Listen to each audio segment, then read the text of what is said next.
As I travel about my business throughout the day, there's a lot of little car drives I have to do, hither and thither, here and there. And I always have a stack of albums in the car that I'm listening to. Often I'm thinking about, stuff for the videos that I do on my channel. So I've got a whole bunch of albums. If I pull them out, I could show you what I'm listening to if you're interested. So we've got the best of Aerosmith. I love Steven Tyler. He's one of my favourite singers of all time. Living Colour, Time's Up. We did a little chat about that the other day. Henge, massive Henge fan. This is Alpha Test 4, great album.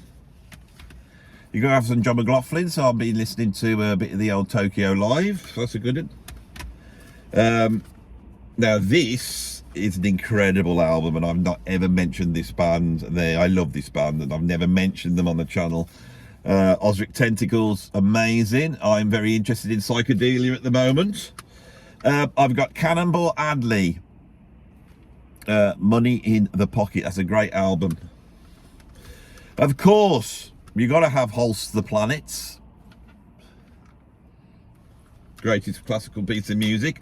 Been dipping into a little bit of Shostakovich. I've got the Symphony No. 5, which I like. It's all dark, and then there's Jazz Suite No. 2, which I don't like. I don't know what his idea of jazz was. It's not my idea of jazz. That's all I'm saying. I've got from the Police box set. That's the one with Ghost in the Machine on. I've got this album. I've done a talk on that as well. Still listen to that. Virtue, one of the last great jazz rock supergroups.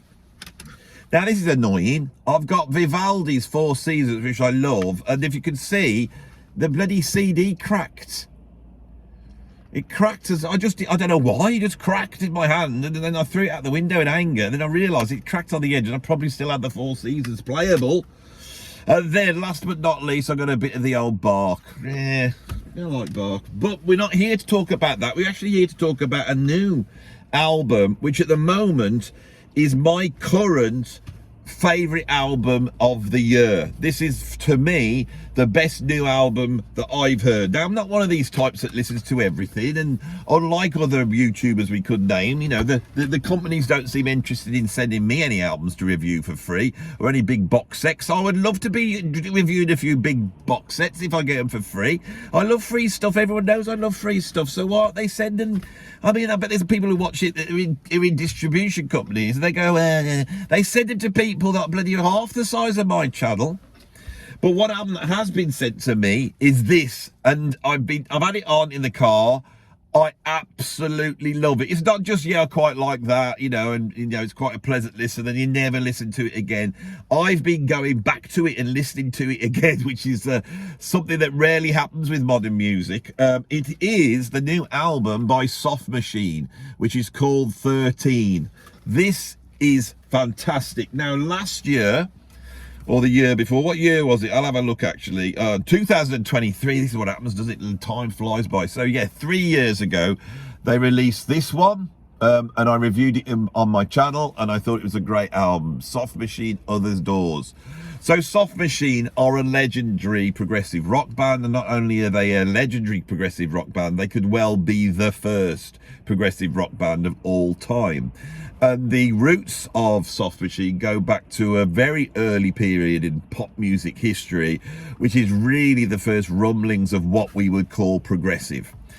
Soft Machine start off as this very quirky proto-prog band, and they bring a series of albums up, culminated with, I would say, with their epic third album, which is a full-on double album of insane progressive rock with sidelong tracks. But one of the things that Soft Machine always had is they always integrated improvisation, a lot from modern jazz, and especially sort of Ornette Coleman-esque jazz. That was always there from day one, being as they were rooted in the free jazz group, the David Allen Trio, which is where it all starts. And if you want to know more about that, you can watch the accompanying video I've done recently on David Allen, which is called Divided Alien or something like that. Anyway, so as time goes on, Robert Wyatt goes, which I think was the sort of song and anarchic elements of Soft Machine. He goes off to form Matching Mole, and then, you know, he falls out the window and cripples himself, and he then has to become a balladeer, you know, a singer of songs, which I think he's one of the greatest singers of songs of all time. And Soft Machine start to pursue what would be best described as British jazz rock. But there are elements of experimental music, especially studio experimentation, and also electronic experimentation. And I would say as well, a commitment to composition, with a number of people coming through Soft Machine who are really great composers, probably most notably old Carl Jenkins, who eventually has now become, I would say, the sort of, how would we describe it? Oh, you know, he's like probably the most popular composer on the planet, along with Andrew Lloyd Webber. He's in that bracket. Now, I like Carl Jenkins' stuff. I think it's great, you know, but some people think it's a little bit shallow, I suppose. His compositions with Soft Machine were great. Soft Machine sort of fizzle out by the early 1980s. It's like a great big family around that band that carries on. We go on, and you know, they do their solo albums, whatever, and then this thing emerged called Soft Machine Legacy, and that eventually organically forms into this reconstituted Soft Machine, which featured a lot of the sort of 70s members, you know, who slowly died off, leaving the great John Marshall, who had come in to replace Robert Wyatt right back in the early 70s, I think around about 1970, being the last of the truly original members of Soft Machine. And this is the last album he made, and he plays wonderfully on it. If you see the photograph, you can see John Marshall laughing with the guys, and the guys here would be Theo Travis, John Etheridge, and Fred Thelonious Baker. So, brilliant album. John Marshall sadly dies, and they bring in a great British drummer that I was aware of before he joined Soft Machine, called Asaf Circus, who's a fantastic player, and they went out to tour this album, and I saw them on that tour, and they were incredible. Why were they incredible? Well, they're all ridiculous musicians. Fred Thelonious Baker, I've known of him going right back to 1990 when I first saw him open up for Alan Holdsworth, and then he came to my college and did a little performance. And so I've known about Fred for years. He's an incredible bass player. Theo Travis is... There's so many saxophonists and flute players out there that are in the jazz idiom, and they all sound very similar. Theo can do all that, but he also has this darkness. There's a darkness to his playing that I absolutely love, because he understands the rock. Not many saxophonists that do understand the rock, and when they do, they end up sounding like that, you know, that bloke out of Bruce Springsteen. Theo Travis never ends up like that. John Etheridge, of course, is one of the greatest guitarists ever produced by this country. He is one of a handful of guitarists that really changed the sound of the guitar in the early 70s using a more legato style, and which Alan Holdsworth is the most famous. But John Etheridge and Ollie Holsall will doing this all at the same time. And I find that John Etheridge's playing, when you compare it to Ollie Holsall or Alan Holdsworth or any contemporary jazz guitarist, what's interesting is he's much wider in his palette of sounds and his references. And he again understands the rock and especially psychedelia. So yes, the point I'm trying to make is that we have a jazz group here basically playing compositions, also improvising, in some points completely free improvising, that on the road continually and are pulling from a legacy from Soft Machine, which allows them more latitude than your average jazz group. And what this produces is just incredible music. And being out on tour, being able to play day after day, which is what a unit needs to do. They have developed into something really new, unique, and I think we hear it on this album, which is absolutely incredible. It opens with Lemon Poem Song, and that almost picks off where the last album was. I thought, yeah, this is more of the same, very good, and then it starts to develop, and then we start to get the much more elliptical compositions that are utilizing free improvisation in really incredible ways. But this is the point. Then the darkness, I'm not on about the band, sorry, I shouldn't have said it. Then darkness emerges, right? And this is why I love this album so much.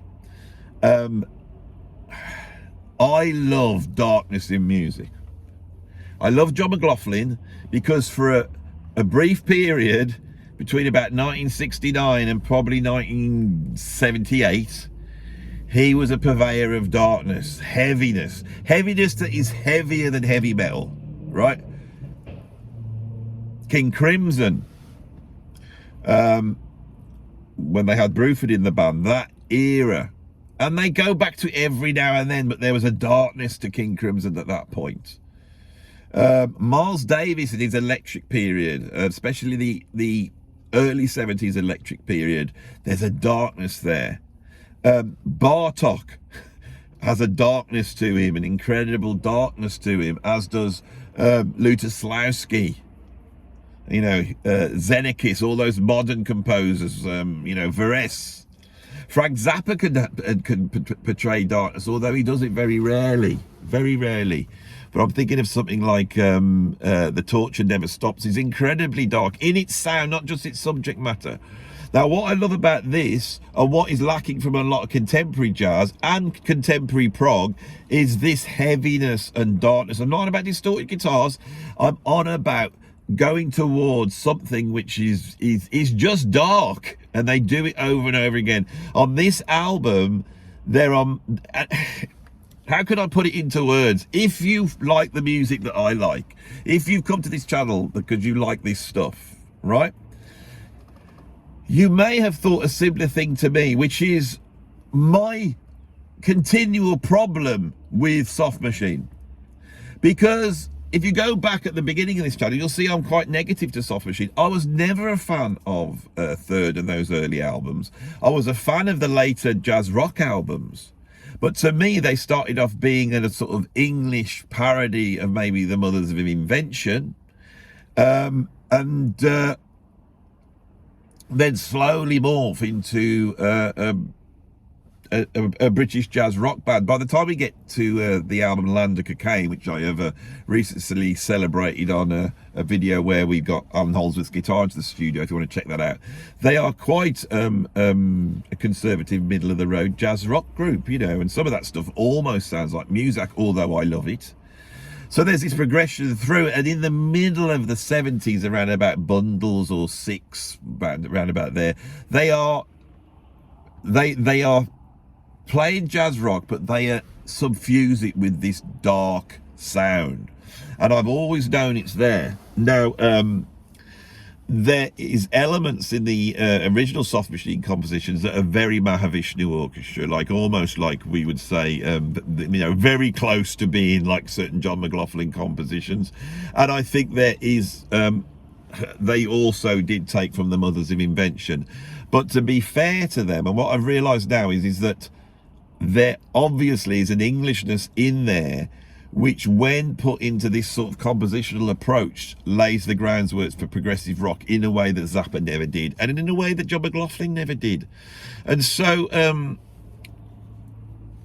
that essence that I always knew was in there, and I was always listening to those Soft Machine albums for the hope that they would drop into some dark, heavy, angular riff in 11/8 and then spin off all this insane soloing while the psychedelics swirled around it, you know, because of course David Allen, although he had the quirky gong could also move into that realm of darkness. They're another band that can go towards the darkness.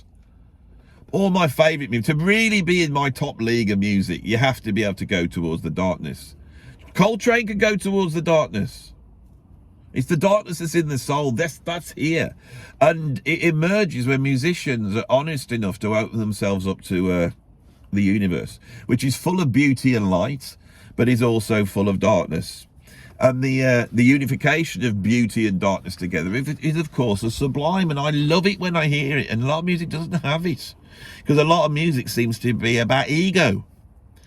This album is not that. Now, this is a lot of esoteric, chat here, and let's talk about it in reality. What do I love about it? Well, first of all, I love a distorted guitar line doubled by tenor saxophone. I love that sound. That sort of King Kong sound that Zappa did on Uncle Me. I love that. A few years ago, there was a group, Ian Bellamy put a group called Acme together with John Paracelli on guitar, and then I think it was the Mondazia brothers, Mark and Michael, on bass and drums, and they would go towards this sound with the saxophone and the guitar, and I love it. There's that there.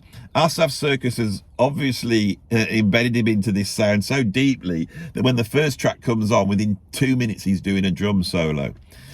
His drum sound is brilliant, and there's certain points it really sounds like it's got the liveness of 70s drumming, where you don't feel like it's been all Pro Tools. In fact, the whole album feels like it's been played all in the same room, which I think it has.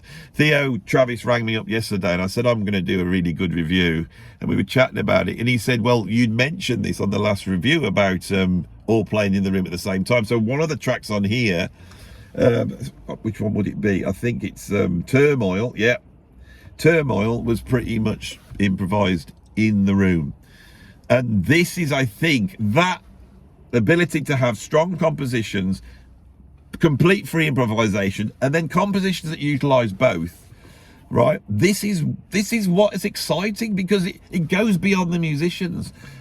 There's certain moments on this where it sounds like Miles Davis, early 70s, except that John Etheridge he's channeling that McLaughlin period, but it's so far out what he's doing. Theo Travis is absolutely incredible on it. Some of the saxophone solos are so out there. Certain moments where you get sort of flute and guitar running together, they almost sound like Jethro Tull. So my point is, if you have, like me, always been a bit bamboozled by Soft Machine, go, yeah, there's all that early weird Canterbury stuff, then a whole bunch of jazz rock, which I do like, but they're not really prog. I would say this is as close to prog as they have been since perhaps Third, right? This is very proggy, it's very heavy, it rocks. If you're a prog fan, check it out. I have to say that there's a couple of guests on here. We got Paul Whittaker on organ and Fender Rhodes, and he really is featured on organ at one point, very, very trippy. We've got, obviously they found some recordings of David Allen playing glissando guitar, and that's been utilised on David's Special Copper. We also have a Waltz for Robert, which was written by Asaf Circus. Is obviously a tribute to the great Robert Wyatt. It balances the legacy and tradition that Soft Machine represent, which is embodied in this name, and it is embodied now in these gentlemen. A little bit like Gong, where Carvus Tarabi has taken the mantle passed on to him, by David Allen, and now Gong lives on there with him, and it is Gong. And it's the same with Soft Machine, and Soft Machine represents something to me, and I think it's really powerful. And the fact that they're very fringe now, but they're out there playing all the time. They're doing gigs. People are turning up. They're making albums, right? They are out there playing. This is a really, really incredible thing, and it needs to be celebrated. Now, go and see them live. Go and buy the album. Have your mind blown, right? That's what this is all about. Go and have your mind blown. And young musicians, if you are watching this, take inspiration from this. You can just have a band without a singer that just goes around jamming and playing a whole bunch of bonkers stuff. Now, of course, if this did have a singer on it, it would be a full-on prog album. And it would be an absolutely incredible prog album. Now, you can't just say that when people have composed stuff and it's instrumental. I'm not saying they should get a singer. I'm not saying that. I know this is the music it stands unto itself. I shouldn't be suggesting that they go and get a singer. But I have to be honest, with my love of progressive rock, I wonder whether Soft Machine could just save the day a little bit by just going back to the very thing that they came from, which is psychedelic pop songwriting. You know, if they're listening to what I'm saying and they thought, well, Andy said, you know, go and play all the same room, so we'll carry on with that, and we'll maybe go a bit deeper. How about next time you get the singer in? Not on every track. Because I think without the vocals, instrumental music is such a hard sell. It literally, it shrinks to a tenth. Now, I think this is the best album I've heard so far this year, and I think it will come out in my greatest albums list of the albums I am listening to at the end of the year, which is, you know, high praise, because I don't do a lot of reviews of new albums because you don't like watching them, and I know nobody's going to watch this, but the few of you are, you have to go out and purchase this. You need to support the band. Soft Machine are doing me a great favour, because in a few weeks they will be rocking up to my studio. They will be setting up with me, and then we will hit the cameras running and we will record whatever happens. No plan. You never see this with a band with a history and legacy like this. You're never going to see this. And I'm hoping certain musicians who watch it will go, that was amazing. Do you see them? They just rocked up and played. They just played. Warts and all, whatever happens, happens. I'm going to make sure that nobody starts planning anything or thinking about what's going to come out. No, they're going to turn up and play. You know, I'll have something rehearsed, you know, but I will try my best, I promise you, loyal viewers, to throw a few spanners in the work and really drill down to what makes this unit, this current unit, so vital and important to the music scene at the moment, because there's very few people doing this, right? So I've sold that as much as I can. If loyal viewers, I like using that term, if loyal viewers, you do go and buy that on CD now, right? Go and buy a copy of it.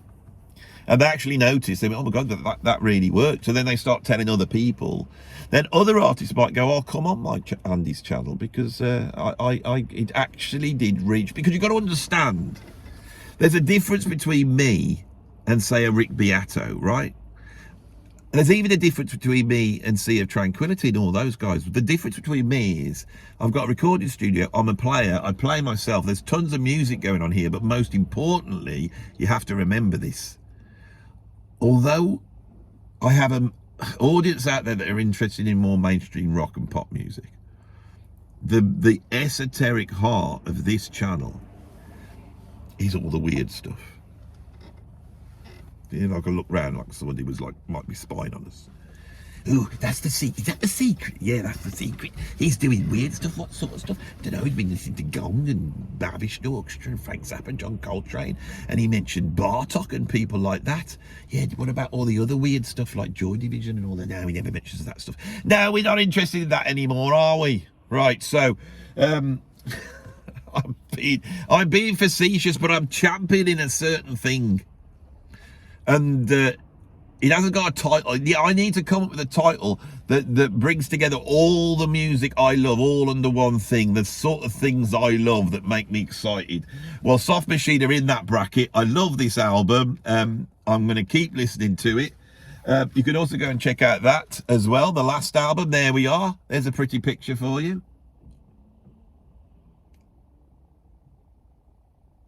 Shall we do the thumbnail then at the end?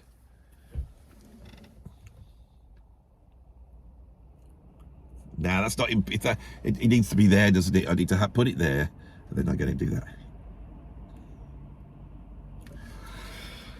Right, like and subscribe. Go and buy the album. Link is down below in the description. I think my work here is done, and so you can look forward to the next time you see me sat behind my steering wheel in my car, listening to music and. What will be next on the agenda? I don't know. I think I feel like I need to go back into the past again now and pull out some masterpiece everyone's forgotten about. If you've got any suggestions, stick them in the comments. Any sort of engagement I love. Thank you very much. Bye-bye.